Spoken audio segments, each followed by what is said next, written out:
Now just one.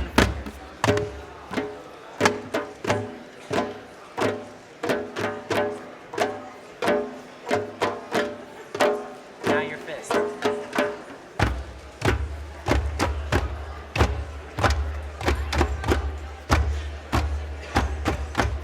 Now let's clap. Nice. Now 1, 2, and on the drum.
Now twice as fast.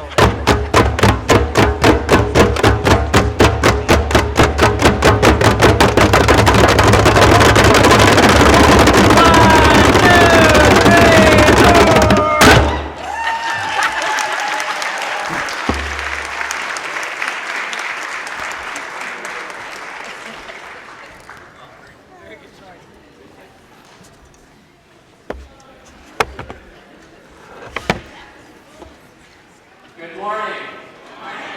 Welcome to Metropolitan Community Church of Toronto, where we have a mission. Our mission is to build bridges of vibrant spirituality that transforms lives and transforms the world. And what we'd like to say is, whether you've been here for the first time, or you've been coming for 40 years, or you're watching online, we would like to say, welcome home. Last Sunday, Brent announced that he had some surgery during the week. And Brent, would you care to give us an update? Surgery went really well. I've been the perfect patient. Pray for John. He's the one that needs your prayers now. But it went really well, and the recovery's going great. But I just want to say for all of you having some problems right now with the drumming this morning, today is not the service for those with hangovers. And the Tylenol line will be over in that corner later on in the service. But I'm doing fine, thank you. Very good.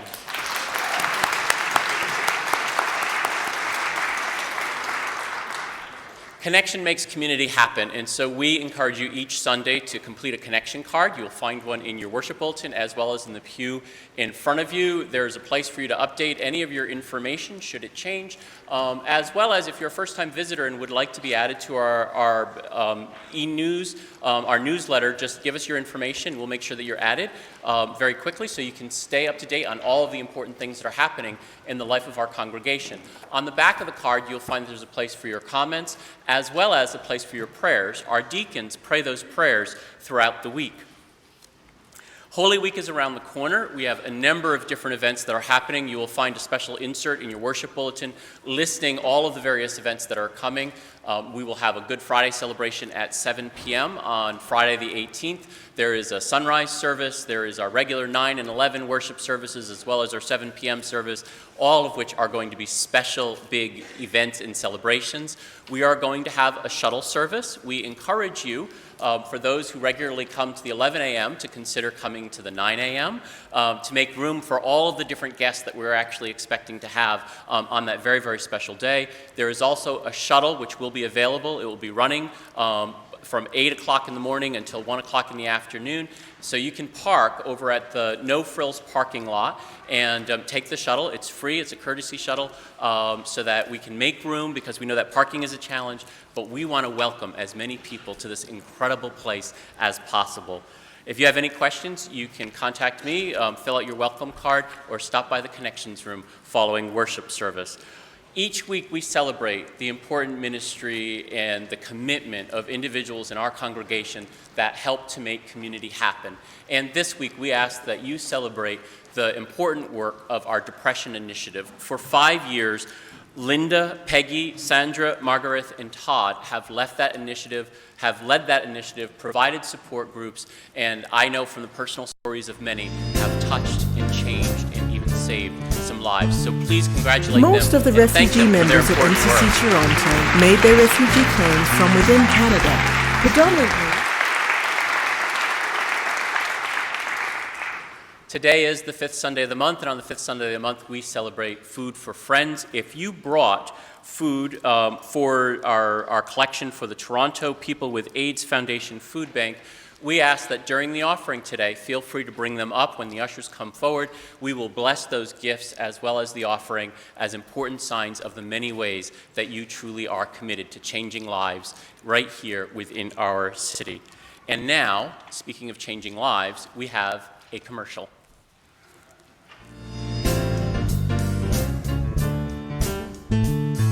Most of the refugee members at MCC Toronto made their refugee claims from within Canada. Predominantly, their homelands are Africa, the Caribbean, and Eastern Europe. My name is Olatunde Kolajebutu. I'm from Nigeria. A place like MC Toronto would not exist in my country because you could be attacked by the mob knowing that you are associated with such a community, and you could face a 14-year jail term from the government if caught. I'm so thankful for Canada and MC Toronto for all you have done to save one more life. Our refugee sponsorship program helped 5 refugees in 2013, but our funds are now running low, and we will have difficulty sponsoring anyone in 2014 without additional help. There are 78 countries in the world where human rights for LGBT citizens are in peril. Most are in Africa, the Middle East, or the Caribbean. Some countries even impose the death penalty for being LGBT. These refugees escaped persecution in their home countries and lived without status in a nearby foreign land for 18 to 48 months, waiting for a place like MCC Toronto to take them in. Our sponsorship fund pays their living expenses for up to 1 year, which is approximately $1,000 per month. Resources are now running low, as the fund's growth has only been $400 per month. We are asking you today to consider helping us increase our refugee support dollars, allowing us to sponsor 1 new refugee per year. We need to triple our current monthly donations to this fund to be able to save lives. Please be sure to select Refugee Sponsorship Fund to ensure the money goes to the proper account. Truly I tell you, whatever you did for one of these brothers and sisters of mine, you did for me. For me. For me. We need your help now. Please help save lives.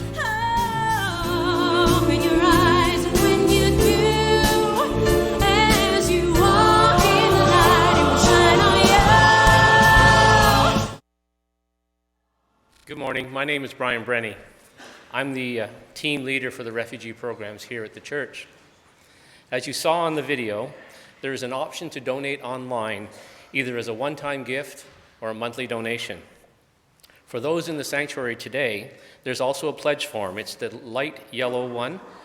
If you're color challenged, it might be light gray to you. Inside your Sunday bulletin, which can be handed in today or taken home, and you can think about it and return it back in the next few weeks. If you are a current giver and want to increase your monthly pledge to this ministry, you can do that through this form as well. These funds will go to support both the sponsorship of refugees and the programming costs associated with the ministry. Please consider how you can help us at this time. Our refugees thank all current and future donors. Thank you very much.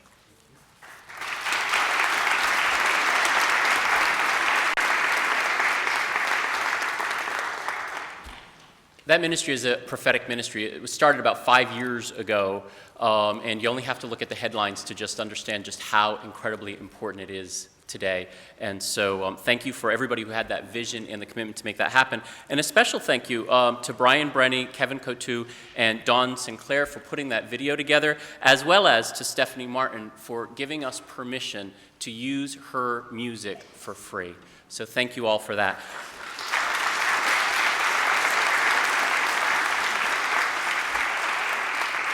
I now encourage you to rise as you're able, to greet those who are near you, and to extend the hand of friendship.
God gives us hearts of compassion and a thirst for justice.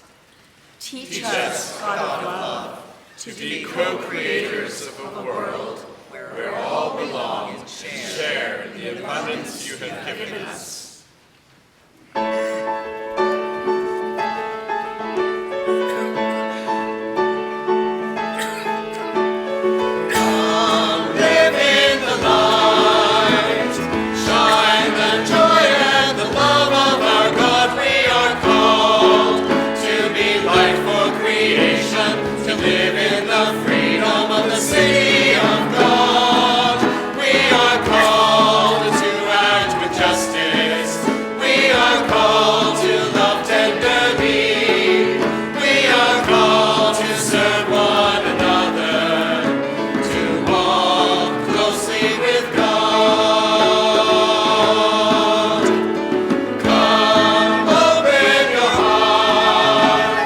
Show your mercy to all those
Creator God, we thank you for this day and for the opportunity to gather once again in community.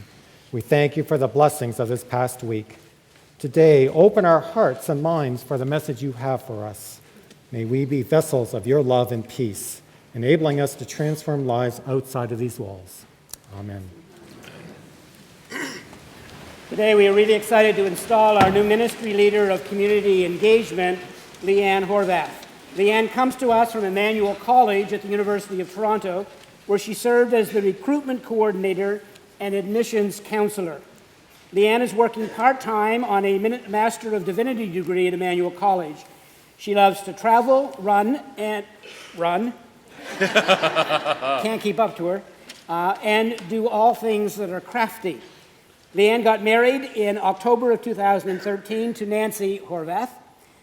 Nancy is here with us today, along with Leanne's mom and in-laws who are here.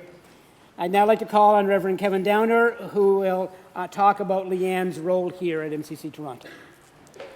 Leanne joined us just about a month ago, and she is our ministry leader for community engagement.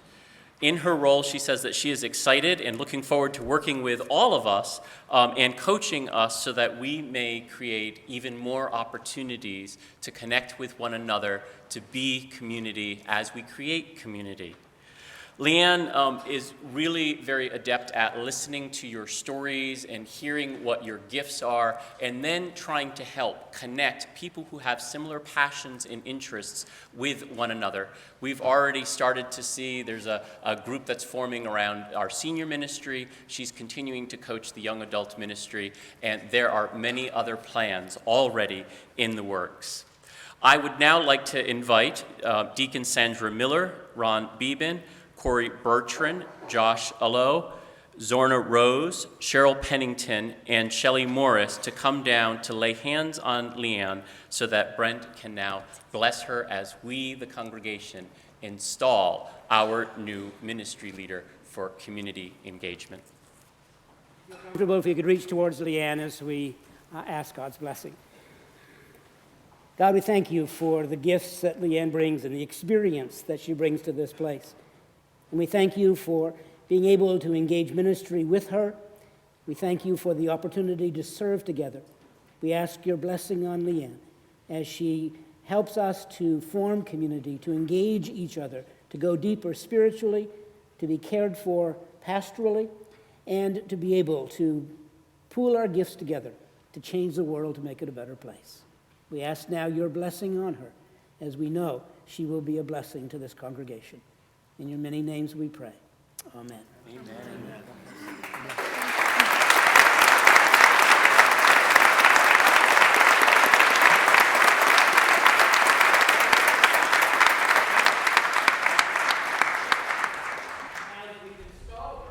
To work.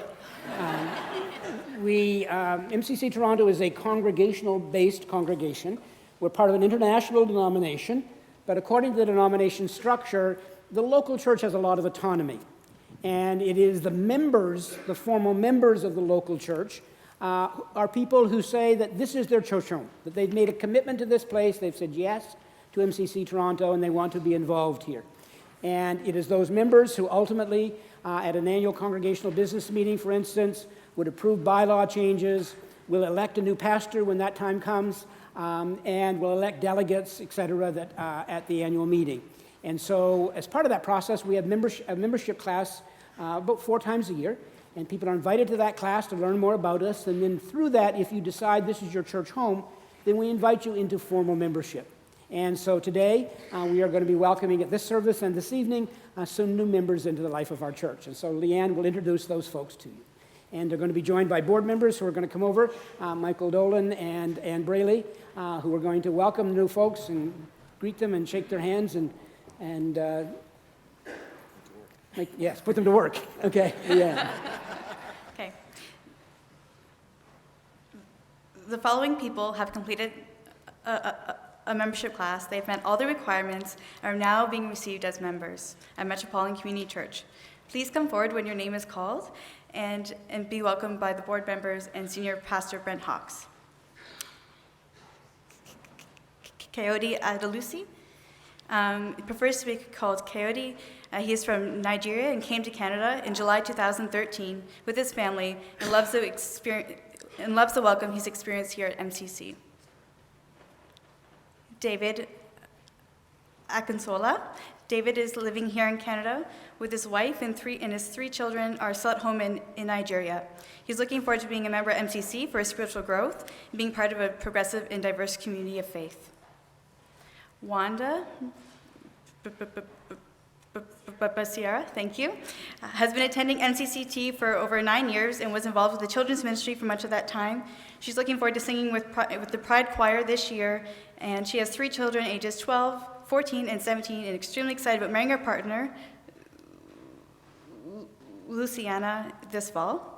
And Luciana Luckman has been attending MCCT also for over 9 years and was involved with the children's ministry. She founded the Classical Music Conservatory in Roncesvalles High Park area where she gets to inspire kids through music daily, combining her passions of running her own business and teaching music to kids in a positive and nurturing environment.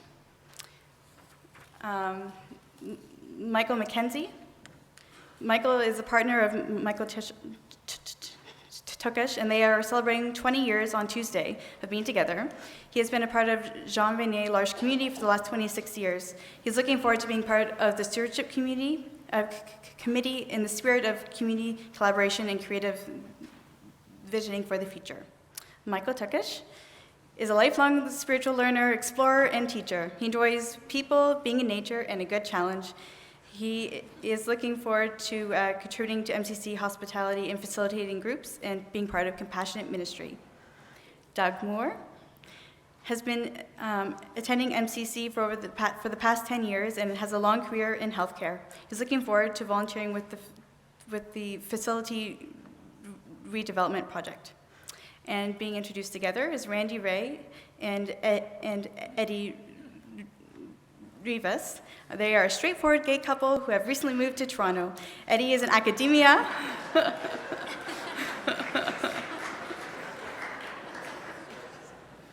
Eddie is in academia and Randy is in business. They have 13 children between them. 3 of them are K9, and the only ones that live with them. They are looking forward to being involved with the MCC ministries and making new friends.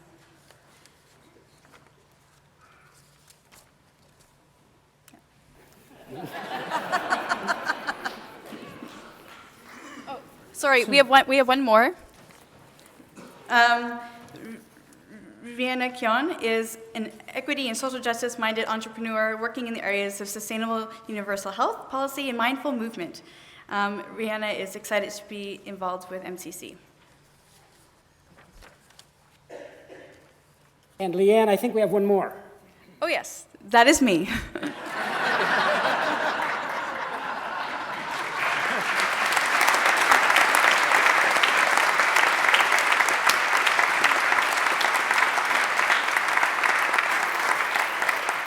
It's now my job to ask you 2 questions, and if you could respond with "I do," that would be great.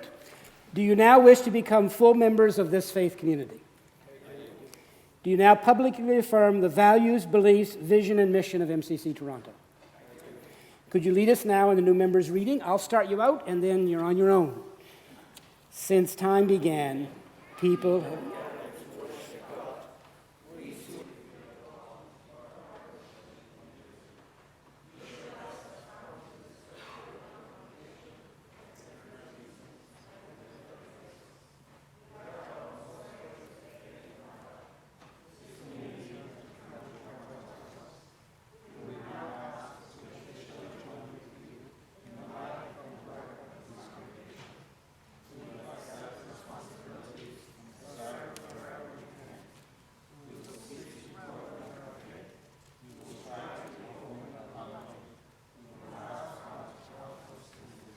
And do you, the congregation, pledge your prayers and support for these new members? If so, please respond, we do. Could you welcome your newest members, please? Yay! Welcome.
Please join with me in the prayers of the people.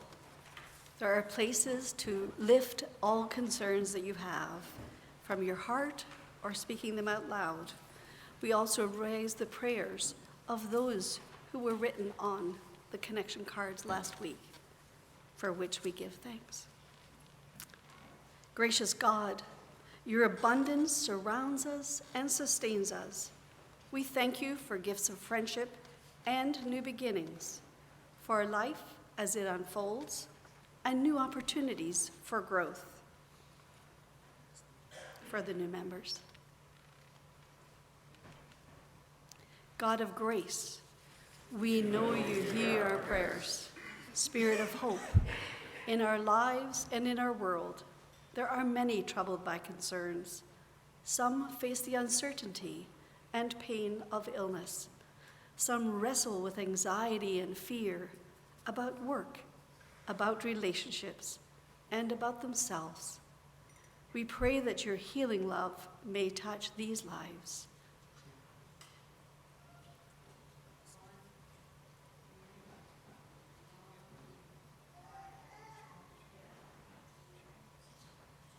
God of hope, we know that you hear our prayers.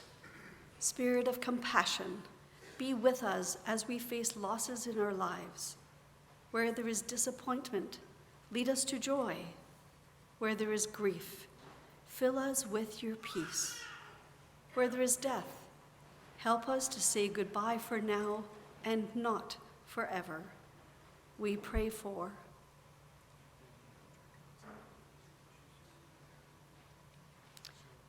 God of compassion, we know you hear our prayers. Breath of the universe, you have created us for joy. Open our minds to the gracious promptings of your Spirit. Increase our trust and guide our hearts in the ways of the truth. God of many names, you transform us by grace and renew us in peace.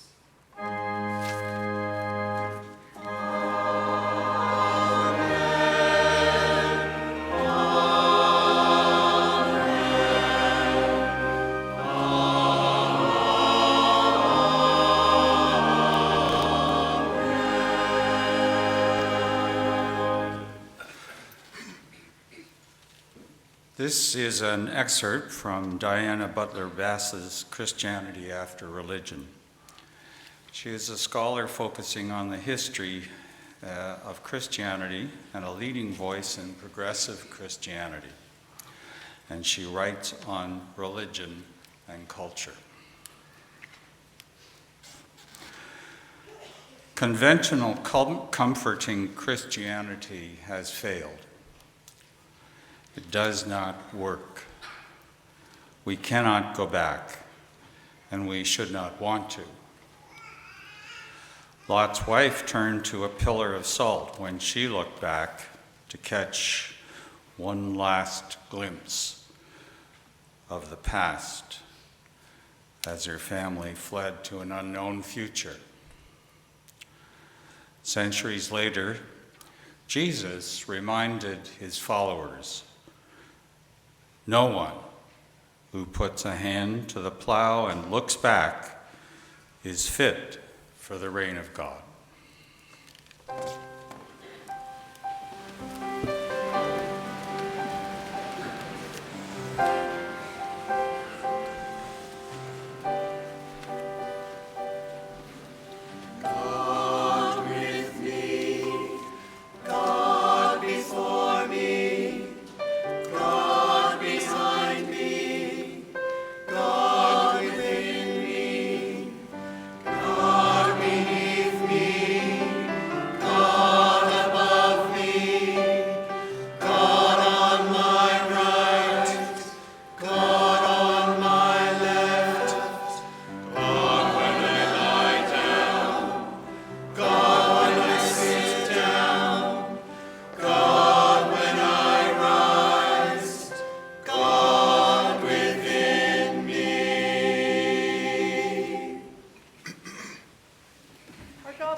Gospel of Luke.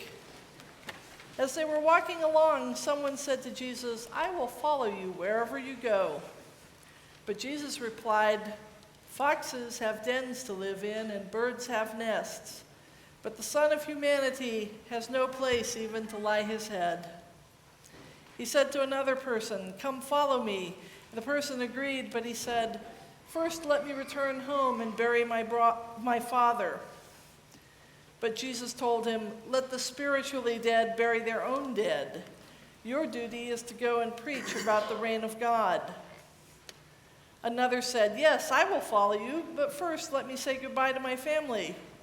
But Jesus told him, "Anyone who puts a hand to the plow and then looks back is not fit for the dominion of God." These are sacred readings. May they comfort us, inspire us, and challenge us. Thanks be to God.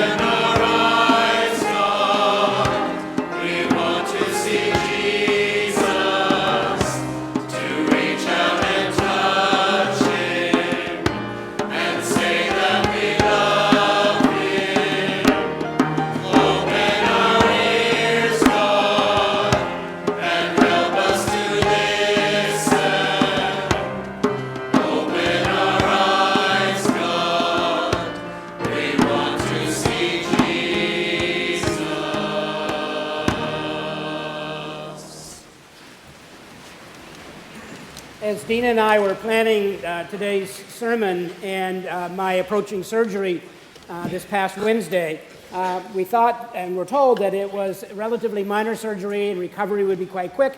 What we didn't plan on was that there were some cysts in my knee that took a little bit more work and stitches, etc. So the recovery is a little longer than we thought, and so therefore I'm on a bit more pain medication than we anticipated. So I'm not sure how wise it was to plan me preaching a sermon when I'm quite high on pain medication. So we'll see how it goes. I think it would have been much more appropriate with me hobbling around if I did the call for the offering. That probably would have gained more sympathy, and the offering would have been probably larger. But here we go. This series during the season of Lent up until Easter Sunday is on scandalous Jesus. Too often the church presents Jesus as this warm, cuddly baby, or the person whose death that we mourn, and not enough attention is focused on the life of Jesus and what he really taught and what he really did.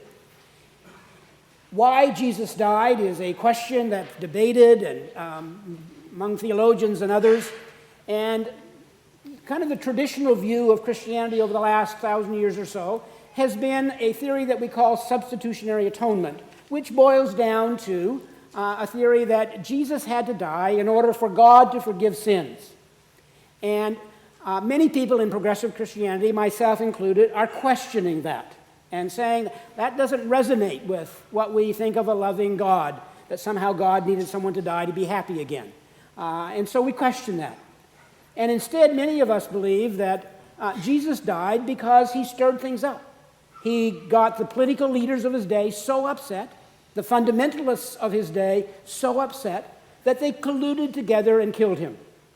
But that God decided they weren't going to have the last word, and that God raised him from the dead. But it is obvious, whatever theory you believe, it is obvious that Jesus scandalized the political leaders and the fundamentalists of his day. He did a number of things that really upset them. And so what does that mean for us? For those of us who say we want to follow the example of Jesus, what does that mean for us in our lives today? So today we're not taking a look so much on how Jesus scandalized things as we're taking a look at what does that mean for us. Jesus didn't say to those disciples, "Come and worship me." Jesus said, "Come and follow me." It's not in sitting in the pew that we receive. It is in serving, in following, that we receive. The earliest followers of Jesus called their movement the way we live our lives. With any way, you can either go forward or backward, and we don't want to go backwards. And as Diana Butler Bass said, we cannot go back. we should not want to go back. She also says that Christianity as we have known it has failed. And that's clear from the trends in the Christian church. The decline of the Christian church is dramatic in most parts of the world. People are no longer finding the traditional message meaningful. And so, as has happened many times in the life of Christianity, it is one of those times for us to take a look at. What are we doing? What are we saying? What are the questions that we're addressing? And are those really the questions that people are asking? Now, we can look back at our past to learn from it, but we should not look back at our past with such a sense of nostalgia that we want to go back there. So she says this warm, cuddly Christianity no longer meets people's needs. It no longer meets the needs of the world because it is not the transformative movement it once was. Christianity began as a movement to challenge the status quo, to challenge inequality, to challenge oppression. Yes, to care for people in need, but while caring for people, to challenge the world. Too often, Christianity has now become the comfortable pew, the place to come when you're in trouble to be comforted, and then to leave and come back when there's trouble again. It has become the bridge over troubled water that Christianity has been a lot of the time. And while that is important, and I hope that our church will always be a place where people will come in the midst of need, but it cannot replace being a bridge to a better future, being a bridge to a changed world. Sometimes this is talked about in terms of, is the church a hospital or a fitness center? Is it a hospital where people in trouble or hurting are cared for? Or is it a fitness center that is to get people in shape spiritually so they can go out and take on the world to make it a better place?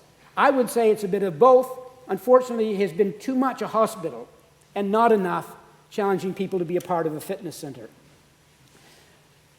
Another way of looking at this is talking about followers versus fans. And I want to thank Dina for this amazing quote that she found from pastor and writer Kyle Idleman. And he writes, "My concern is that many of our churches have gone from being sanctuaries to becoming stadiums. And every week, all the fans come to the stadium where they cheer for Jesus, but have no interest in truly following him. The biggest threat to the church today is fans who call themselves Christians, but aren't really interested in following Christ. They want to be close enough to Jesus to get all the benefits, but not so close that it really requires anything of them." And he entitles his book, "Not a Fan," subtitled, "But a Follower." The early Christian church in its first 1,200 years saw a very dramatic expansion around the world. And as historians and theologians look back at that time, they tried to assess why did the church grow so dramatically. And what they believe is the church grew because it took on fundamentalists and freed people from them and gave them a spirituality without fundamentalism. That it grew because it took on the political oppressors. It grew because those early Christians were not afraid to tackle things. So if there was a major disease in an area, Christians were one of the first people to go in and help because they weren't afraid. They weren't afraid of death. They weren't afraid of political leaders. They weren't afraid of fundamentalists. At MCC Toronto, as we look over our history, we can see periods of time when we followed that best tradition of the Christian church, of being that place of transformation. We saw it around equal marriage. We see it today around our refugee program. And as we have done that, many people have seen the church at a distance and said, that's the kind of church I want to belong in. A church that's not just about personal beliefs, but it's also about social justice. The early church certainly was a place that cared for people, and it was a place that was involved in challenging injustices. Their motivation was not worshiping Jesus. Their motivation was working with Jesus to change the world. So, why follow the way of Jesus? When I talk to people who say they have a problem with Christianity or a problem with religion or a problem with the church, when I have an opportunity to sit down with them and dig deeper and ask some other questions, what I find out is that people don't have a problem, for instance, at MCC Toronto with the sermons. They may agree or disagree. They may like some points and not some other points. They may think, hey, that was a great point, or I can't agree with that. But really, it's not a major problem for people. What's a problem for people is not Jesus, but what the church has done with Jesus. It's not the life and teachings of Jesus that are a problem. It's the dogma and the rules that go around being part of a church community.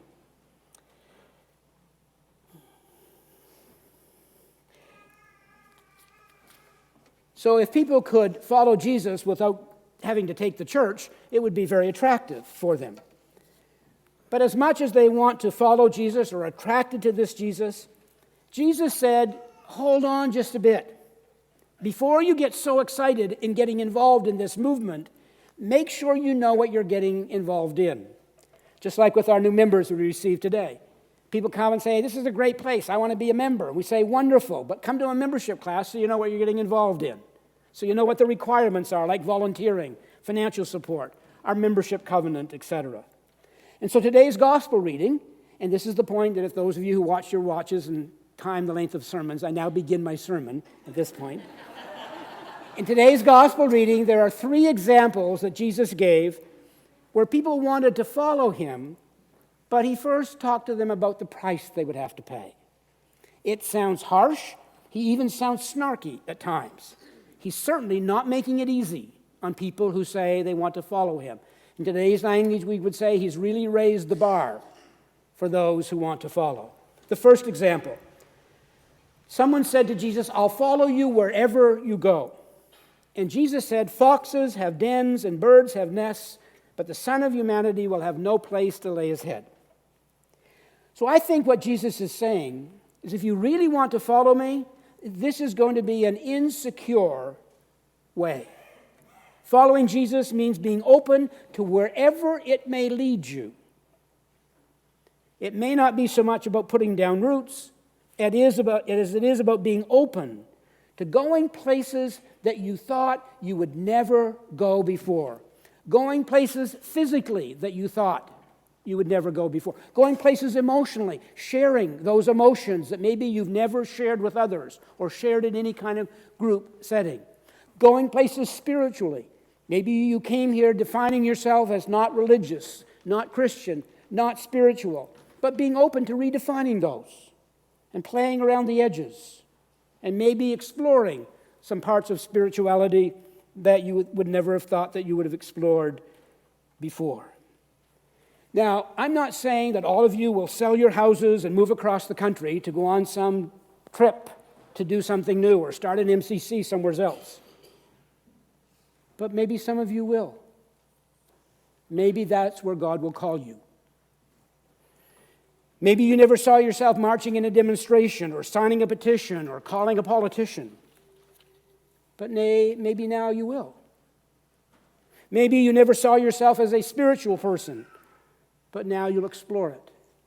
Maybe you never saw yourself in a support group for a new refugee, or helping to build a youth program, or a seniors program, or facilitating a small group. Maybe now you will. Maybe you never saw yourself volunteering in a church after you retire, or even working at a church. But maybe now you will. In this second example, Jesus said to another person, "Come and follow me."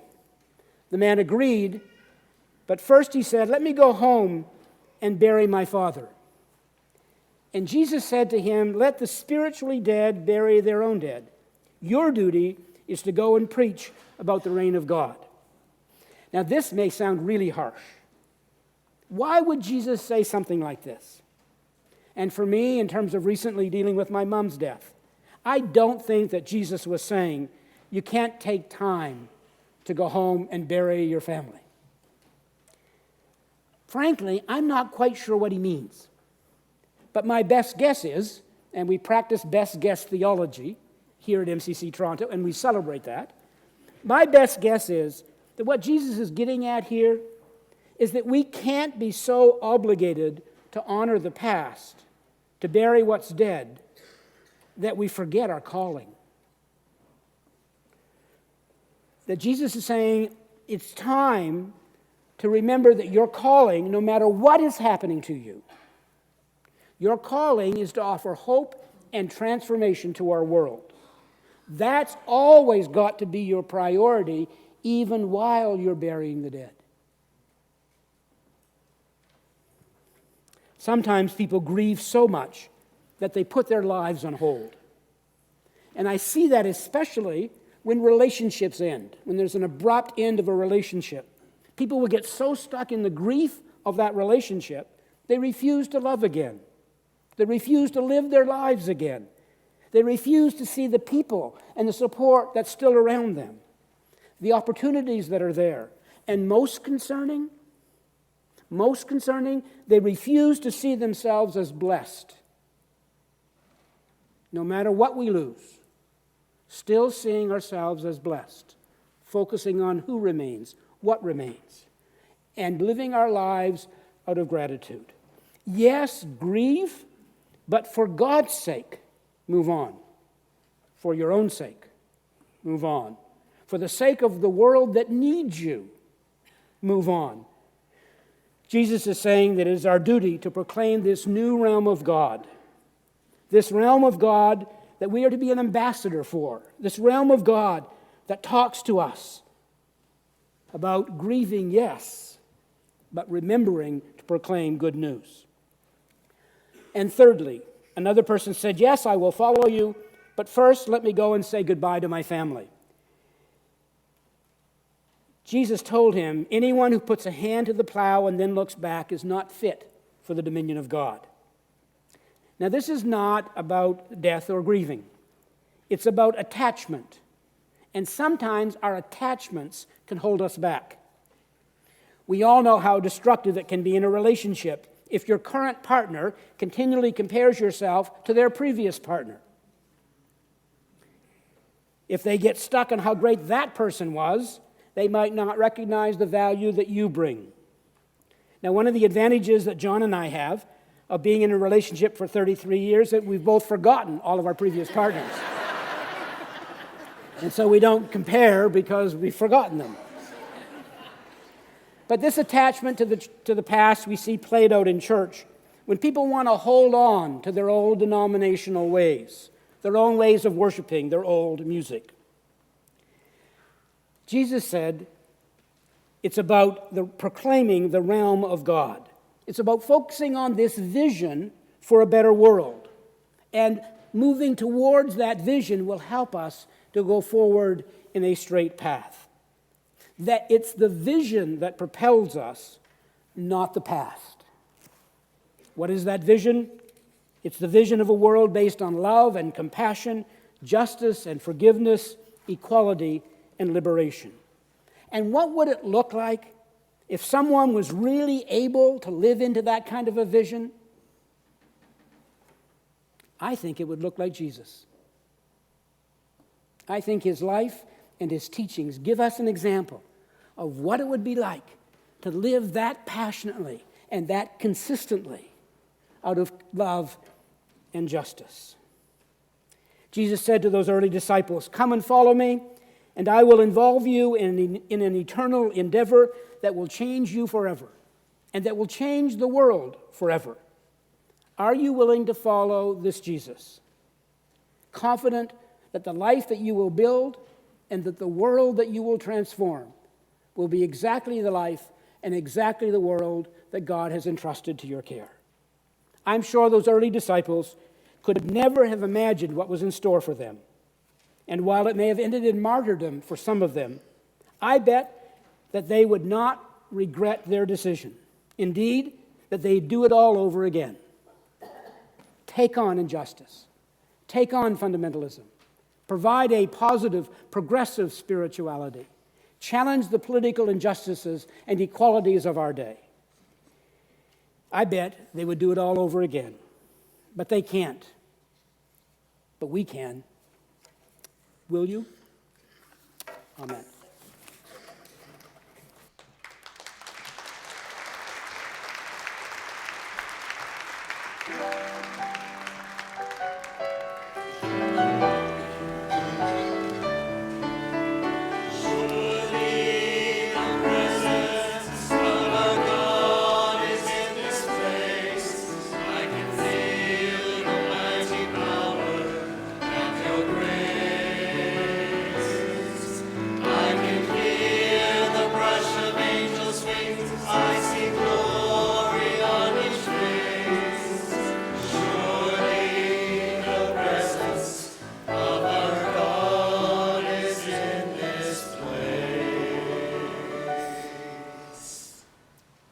Jesus showed us a way to a new relationship with God, freeing us from whatever binds us, reconciling us with God, with each other, and with ourselves. And so we pray, God, we recognize those times when we separated ourselves from you and each other, not always cared for, respected, and loved our world, our neighbor, or ourselves. We have sinned by the things we have done and by the things we left undone. We will open our hearts again to the renewal, forgiveness, and the freedom you offer.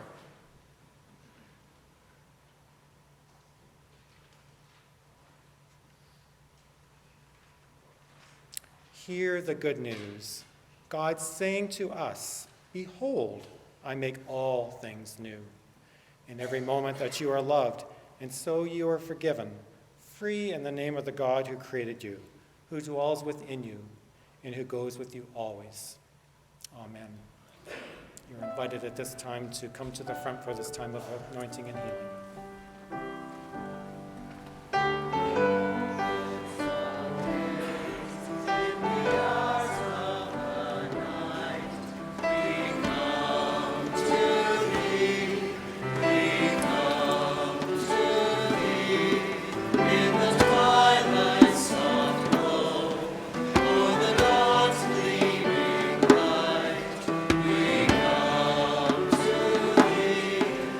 We come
use for it. But no, I want to tell you, a couple of weeks ago, we made a special appeal to you all in light of the things that were happening in places like Uganda and Nigeria, Russia, all over the place, where new laws are being enacted to make lives miserable and dangerous for LGBT people in those countries. And in particular, we took up an offering that will go to AIDS-Free World to help folks in Uganda to find places of safety, to find each other and find ways to be safe. And you were incredibly generous. I want to report that offering raised almost $5,000.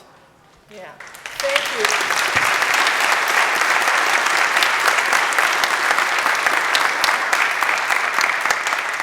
Thank you for that, and I want to use that as a reminder to you that everything you give, the things you do, the people whose lives you touch, it makes a difference.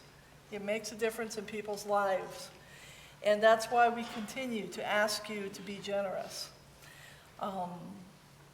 We receive your gifts, we receive the work that you do, and we receive it all with joy and thanksgiving. So thank you very much. In a few minutes, the ushers will come around and receive your gifts and your connection cards.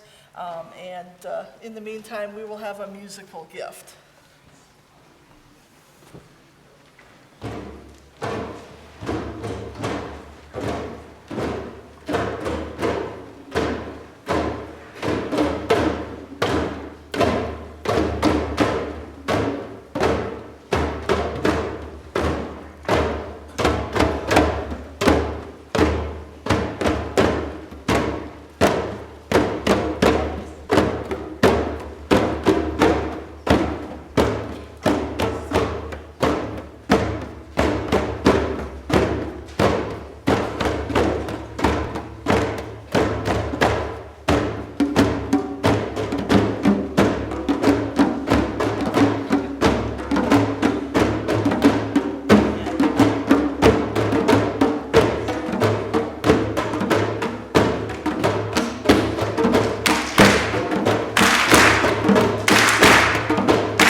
all did that together so well, so let's bless these gifts together, if you join me. Loving God, we give you thanks for the incredible abundance that you've poured out upon us, for the gifts, for the people, for the food, for the opportunities. And God, we offer all of these gifts out of our abundance to your work in this community. Your love frees us to be generous with each other and inspires us to action as we build bridges in this place and from this place to a world that is hungry for hope, for justice, for peace, for people that ache to follow you. And so we commission all these gifts to your service in this world. In all your many names, amen.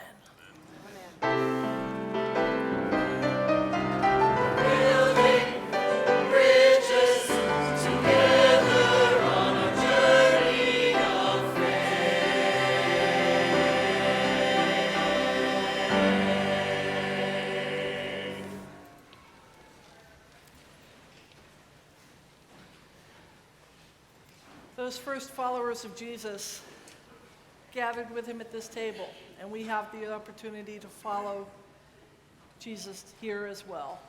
Jesus calls us all to meet him at this place. God be with you. And also with you. Lift up your hearts. We lift them up to God. Let us give thanks to God. It is right to give thanks and praise. It is right and a good and joyful thing, always and everywhere, to give thanks to you, a loving God, creator of heaven and earth, and therefore we praise you, joining our voices with people of all ages and the whole company of heaven, who forever sing this hymn of praise to your name.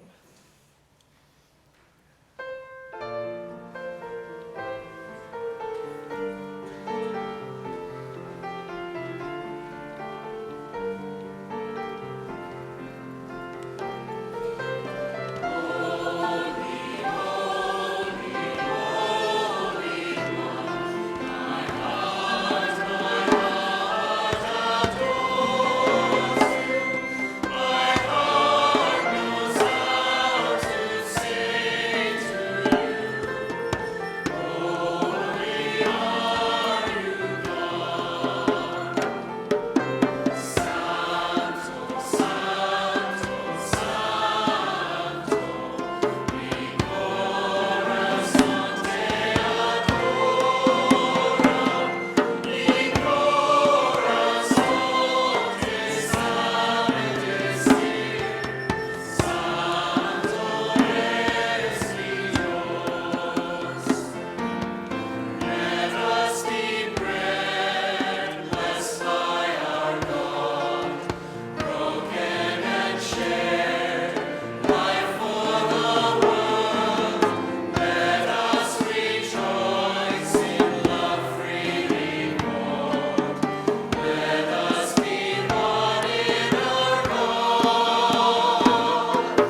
Imagine a community supporting the needs of families who wish to ground their children in a spirituality that celebrates love and honors diversity. Our number one priority this past year has been our children's ministry. We're attracting more parents and children to our Sunday school program, and we make sure that the children are consistently a part of our 11 a.m. service. Our children's choir performs once a month to everyone's delight. In the coming year, we want to expand this ministry to support the spiritual and social needs of diverse families and youth. MCC Toronto is now one of the very few places people can go if they want their children raised in a faith community that's vibrant, inclusive, and progressive.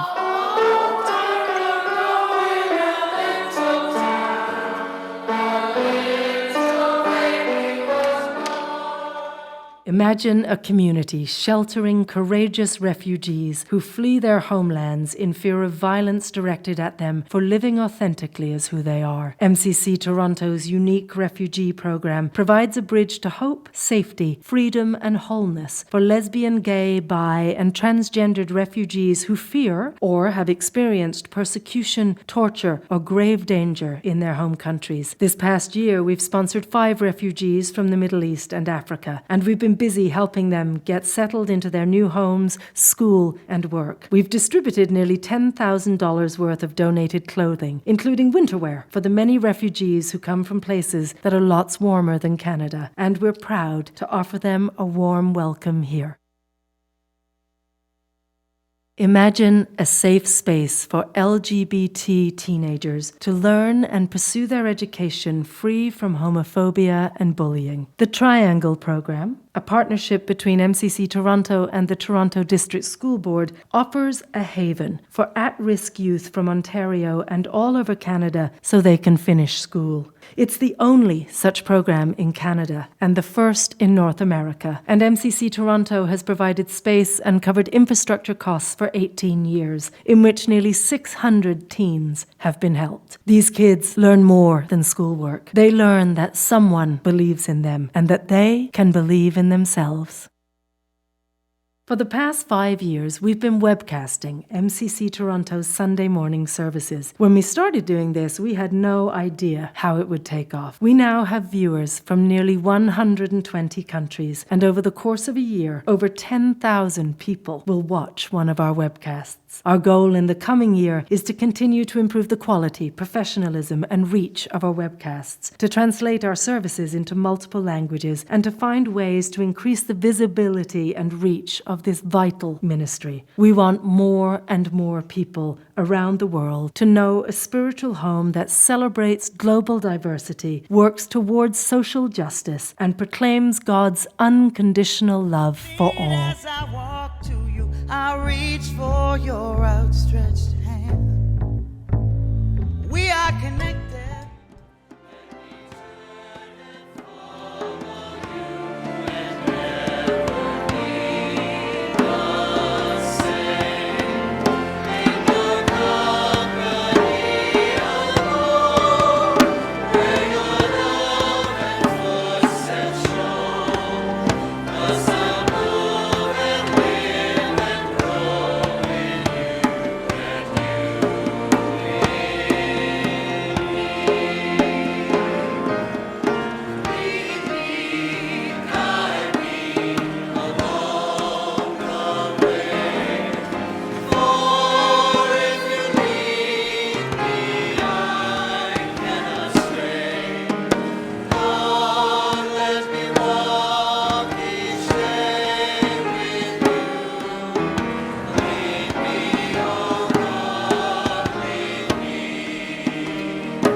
that God's blessings go before you, that God's face will shine upon you and be gracious unto you, and that God will grant you peace.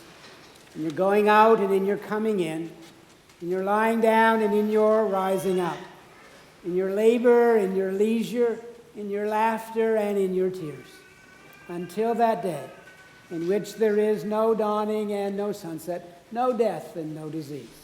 Go now rejoicing that God loves you. Amen.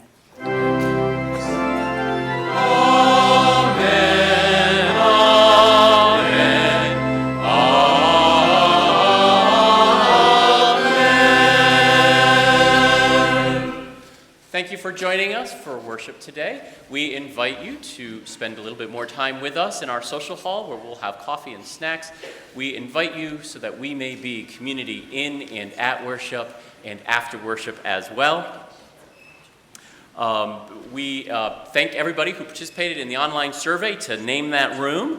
And 99% of you said that the new conference room ought to have something to do with welcome and hospitality. And so we thank you for everybody. You have selected as a congregation the new name for the room, which is the Welcome Center. So thank you all.